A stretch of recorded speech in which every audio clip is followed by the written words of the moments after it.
राधे राधे दोस्तों, आज हम जानेंगे गौलोक धाम के बारे में। गौलोक धाम कैसा दिखता है और गौलोक धाम जाने का अधिकारी कौन है। इस वीडियो के माध्यम से हम जानेंगे गौलोक के श्री कृष्ण की लीलाओं के बारे में। तो शुरू करने से पहले आपसे एक बार फिर से रिक्वेस्ट है कि आप लोग हमारे चैनल को ज़रूर सब्सक्राइब करें। तो शुरू करते हैं। गौलोक धाम यानी कि गौ से भरा हुआ धाम। गायें जहाँ निवास करती हैं उसे ही हम गौलोक धाम कहते हैं। जहाँ राधा कृष्ण नित्य निवास करते हैं, रास लीला करते हैं, वही गौलोक धाम।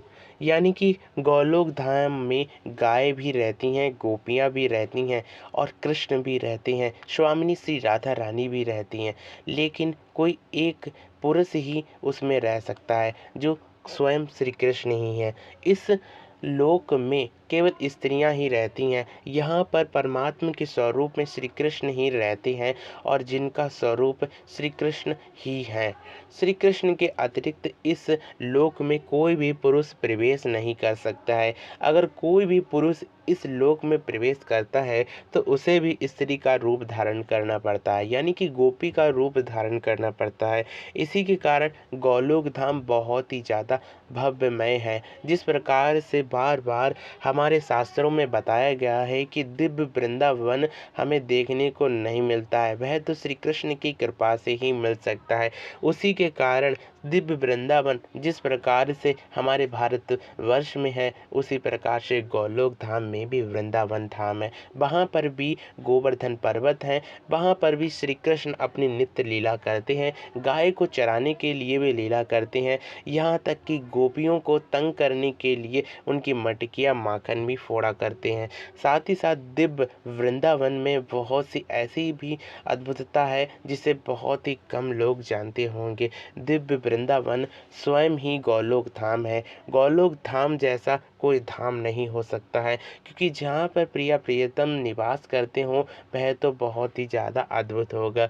यह छवि हमें जब देखने को मिलती है जब एक बार श्री शिव जी श्री गौलोक धाम में जाने का प्रवेश करते हैं, लेकिन वहाँ पर उनके द्वारपाल के स्वरूप में दो सखियाँ खड़ी होती हैं, जिसे देखते ही शिव जी कहते हैं कि मुझे अंदर श्री कृष्ण और स्वामी श्री राधा रानी से मिलने के लिए जाना है।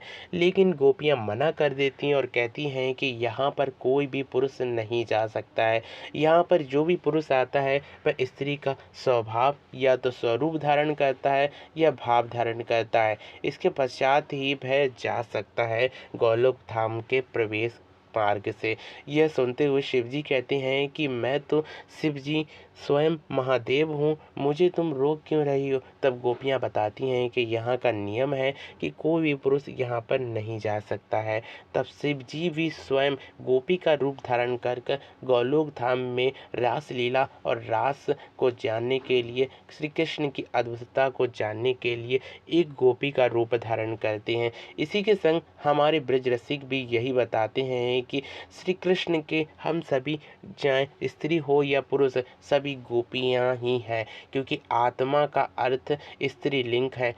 इसी के स्वरूप में सभी ब्रज रसिक बताते हैं कि गोपी के भाव में ही श्री कृष्ण को भजा जा सकता है, क्योंकि श्री कृष्ण परमानंद है और उनको जानने के लिए एक स्त्री स्वभाव ही जान सकता है।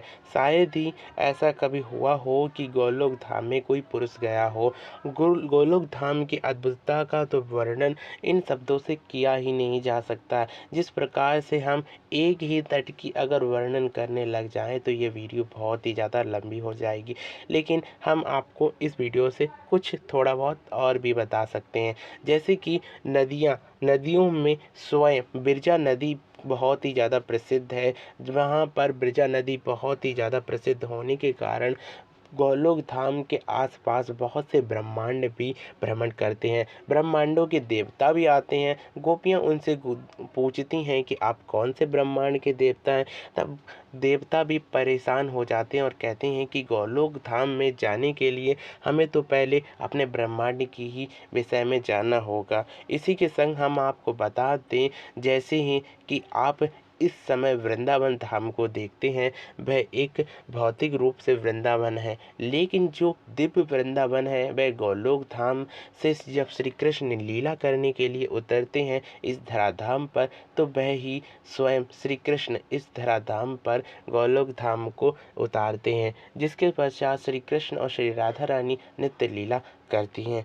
अब आपको इस वीडियो के माध्यम से काफ़ी विषय में पता चल गया है कि गोलोक धाम में केवल स्त्रियां ही प्रवेश कर सकती हैं। गोलोक धाम में वह सारी व्यवस्था है जो दिव्य वृंदावन में होती है। दिव्य वृंदावन को ही श्री कृष्ण अपनी लीला के लिए द्वापर युग में इस धराधाम पर पहुंचाते हैं और लीला पूरी होने के बाद में दिव्य भक्तों को ही उनका दर्शन हो पाता है। तो ऐसी ही जानकारी के लिए मेरे संग बने रहिए। Thank you for watching this video and Radhe Radhe.